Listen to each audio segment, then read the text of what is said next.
Building a better Bay Area. Moving forward, finding solutions. This is ABC7 News. Hi there, I'm Kristen Z. You're watching Getting Answers live on ABC7.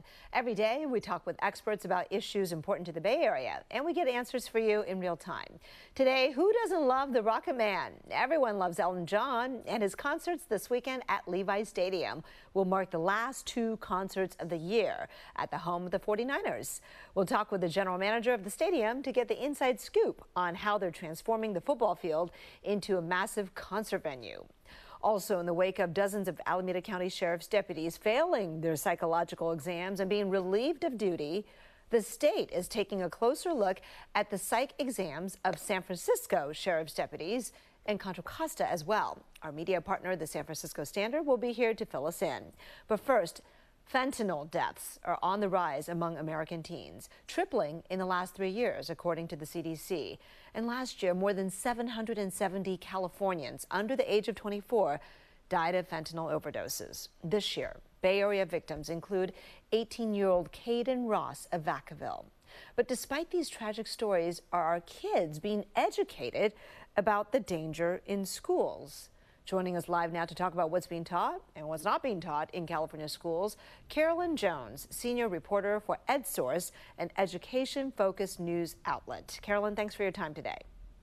Hi, thank you for having me. So you wrote an in-depth article about this. I want to start here, though. The CDC recently issued a strong warning about rainbow fentanyl, and we reported that in the news. The fear is that these colorful synthetic opioids that are so dangerous can look like candy, and we do have visuals of that so you can see. They do look possibly very appealing to kids. I wonder if you know if this warning is being echoed by schools to their students. Are they sending warnings out to their kids?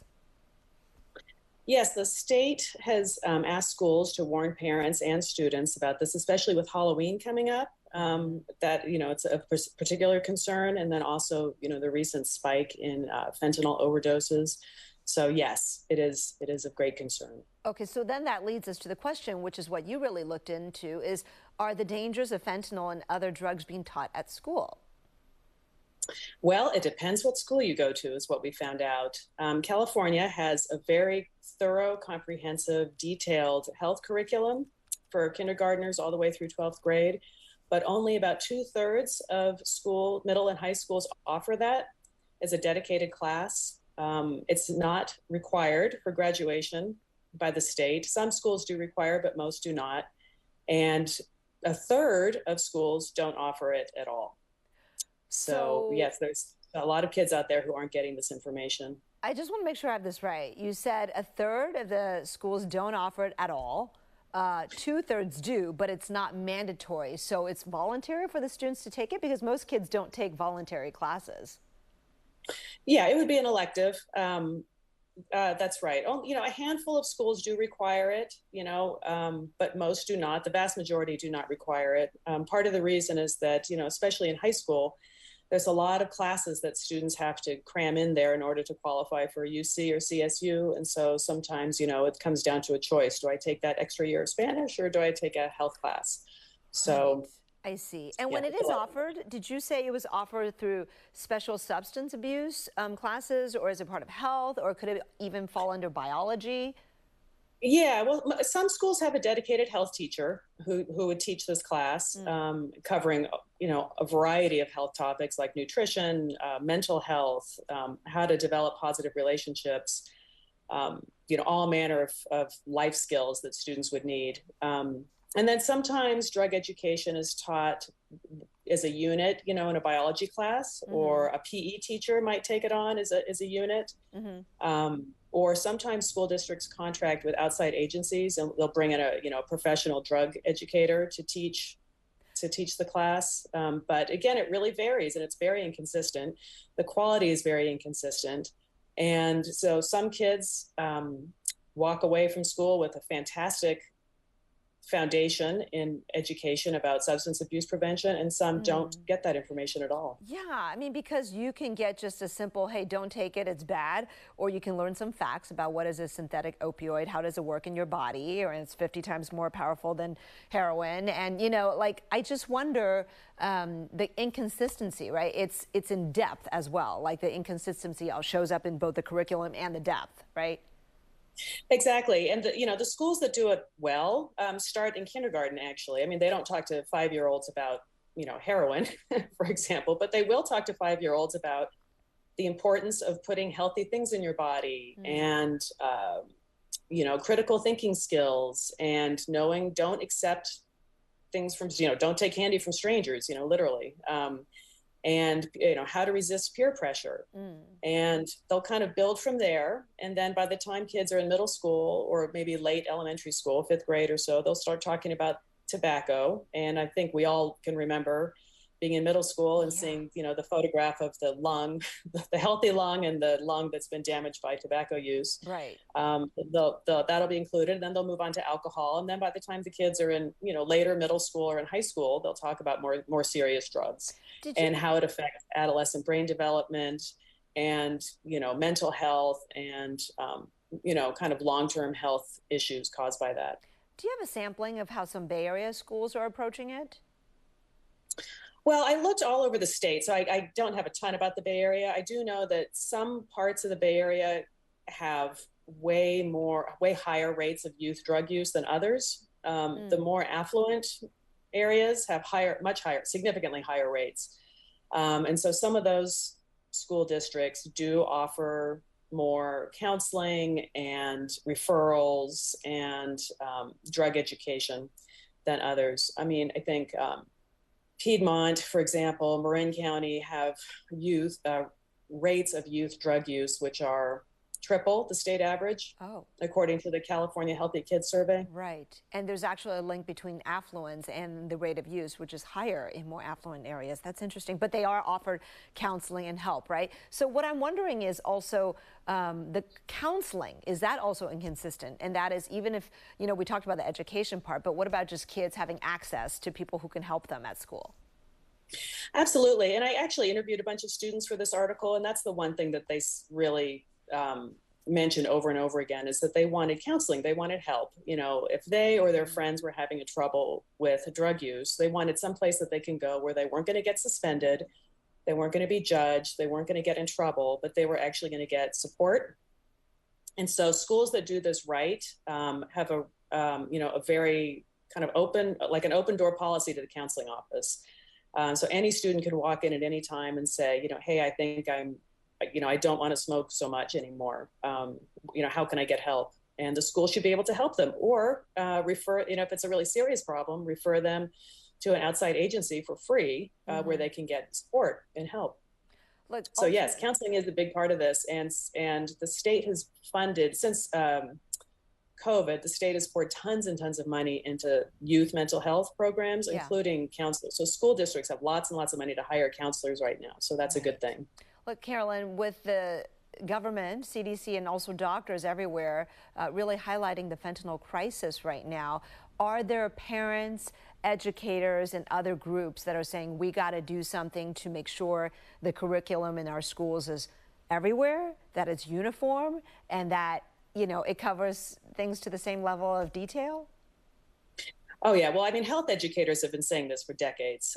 They've been saying, students, this is basic life information that students need to know. They, especially if you consider the rise in eating disorders and mental health issues and all manner of challenges that young people are facing right now. So health educators have been calling this for years, and I think parents are starting to now also as well. I think that there's a lot of genuine concern about what's going on. I think that the drug and alcohol situation right now is not what it was 10, 15, 20, 30 years ago. Even cannabis is a lot stronger than it used to be. And I think that sometimes young people find themselves in situations that they weren't expecting, and, getting themselves into trouble that they were not expecting to get into. Well, making good choices begins with education and having the information. Carolyn Jones, senior reporter for EdSource, thanks so much for joining us today. Sure. Thank you for having me. Coming up next, get ready for the Rocket Man. Elton John is headed to the Bay Area, and it's a big undertaking for Levi Stadium. We'll talk to the GM next on Getting Answers. In commercial break.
Levi Stadium in Santa Clara will mark a big post-pandemic milestone this weekend. It'll cap off the first full year back for concerts since 2019.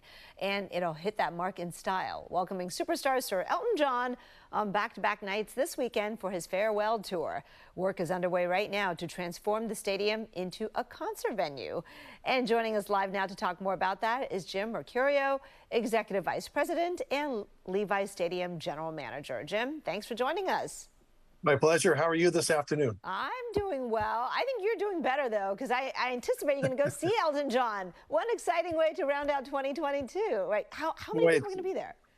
It sure is. Listen, we're just coming off of a great win on Monday night here at Levi Stadium, and then to kind of transform the stadium into a concert venue for Saturday and Sunday. It's pretty exciting. So all the team is out there working their tails off to transform the stadium into a concert venue. One of six, or actually one of five, plus a soccer game that we've had in 2022. So we're pretty excited to welcome in the fans and certainly Elton John himself. By the way, how many people can attend as concert goers? I think it's anywhere from, depending upon the setup, it could be anywhere from 45 to 55,000, depending upon, the stage setup. Now, Grateful Dead was a little bit different, right? When we were able to sell that out at over 70,000 because we had sold stage or seats behind the stage. But for this particular show, anywhere between 45 and 50,000 people we expect on Saturday and Sunday. All right. So how many concerts did you guys host this year? I know it's the first full year since the pandemic. Yeah, this is reminiscent of what we did in 2014 when we opened up Levi Stadium, where we had, 9 non-NFL events, I think, at Levi Stadium in a 9-month period. We're about 6 non-NFL events this 2022 season. So 6 concerts and a soccer match this year. So Saturday and Sunday marks the 6th concert for us this year. Can you gauge in terms of the audience and the crowd size? I mean, are people ready to come back? Yeah, listen, I think people are stoked, to use a 1980s term. Sorry to date myself, but I think people are really excited to kind of get out of being cooped up, so to speak, thinking that the pandemic is behind us. We're still being cautious and doing all those things that are necessary. But I think people want to get out. They want to be around folks. They want to have, an opportunity to be entertained. And so for the 3 or 4 hours that we get to keep them in the custody of our care, we're going to make sure that folks have a great time when they're visiting us. I didn't realize cooped up was an 80s word, a phrase. I use it too. So, all right, thanks for letting me know. I do want to know, do these events benefit the local community? Well, see, that's what's great about it, right? Because when you can open up a stadium, we're not just a football stadium, we're an entertainment venue. And so to be having the ability to have customers come and visit our stadium for different genres, for different types of events, it absolutely does. The benefit to the community with the amount of ticket costs and benefits that the SCSA, which is the Santa Clara Stadium Authority, gets from our hosting these types of events is certainly a benefit to the community and to the customers in whole. So yeah, it really does invite people from all different walks of life to come visit and enjoy something a little bit different and for every walk of life. That is nice to know. Okay, now let's talk about the work. Okay, we just saw the Niners, that exciting win, Monday Night Football. So it was only 3 days ago. So you don't have a lot of time because the Elton John concerts are the Saturday and Sunday. What does it take to transform the stadium? What do you have to do? Well, really what it takes is a dedicated set of professionals. And I first want to tip my hat to all the folks that work for me and work with me. There's over 3,200 people that we employ on a given game day or an event. And that ranges from food and beverage to the grounds crew to law enforcement, security, parking personnel, you name it, right? And so it takes really a dedicated group to put this on. My stadium operations team has been tirelessly working day in and day out. So when you can imagine putting on a football game, cleaning it up, turning it around and start loading in 16 trucks or semi trucks full of staging equipment, it's going 24/7 for the most part. So hats off to them. But they're ready. They're a little tired, I think, but they're excited just as much as everybody else is when they're trying to welcome people in. The grounds crew has been just absolutely tremendous this year, and Matt and his crew have been fantastic. But really, hats off to my logistics and stadium operations team and the janitorial teams for turning this building around as fast as they have. Yeah, I mean, not only do they have to turn it into a concert venue quickly, they also have to turn it back into a football stadium the very next day, right? Well, so it starts right after the show. Yeah. It really does. And so thanks for giving me the opportunity to recognize those folks because it's important. We really appreciate them. Okay, so Elton John shows Saturday and Sunday. Are tickets still available? Tickets are still available, especially for the Sunday show.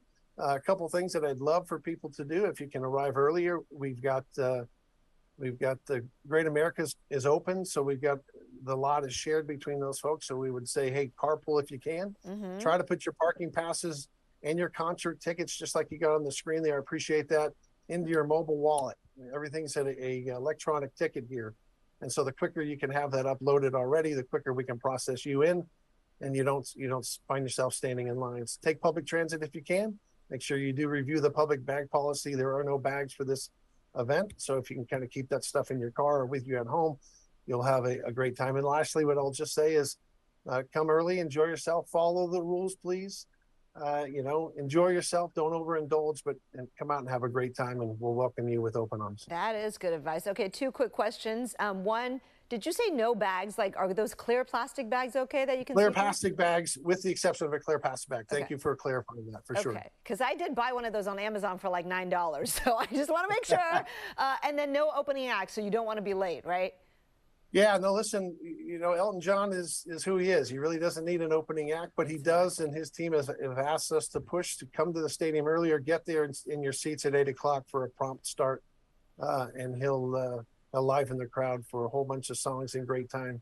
Fantastic. For all us to enjoy, for sure. Well, no doubt it's a night to remember. 2 nights to remember. Jim Mercurio, Levi Stadium's general manager, thank you so much. Good luck this weekend. Thank you so much. Really appreciate you. Take care. All right, take care. Coming up next, state officials are headed to San Francisco to review sheriff's deputies. We'll dig into what prompted the investigation and why it's important when our media partners at the San Francisco Standard join us next.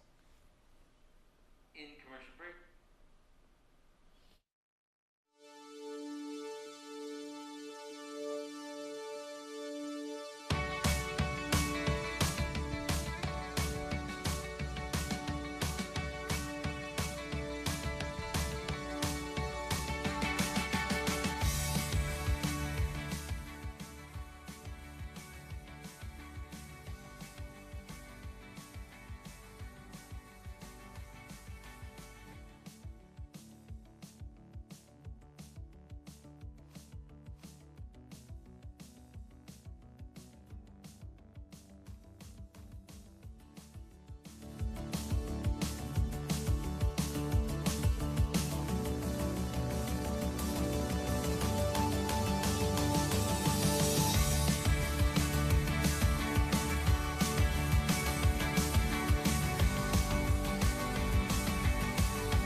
State officials plan to review the psychological examination results of San Francisco and Contra Costa County Sheriff's deputies in the wake of the bombshell about nearly 50 Alameda County deputies failing their psychological exams. Yesterday, protesters chanted outside the sheriff's office in Oakland, not wanting some of those deputies to be returned to duty. Well, 1 dozen have now been restored after they retook and passed the exams.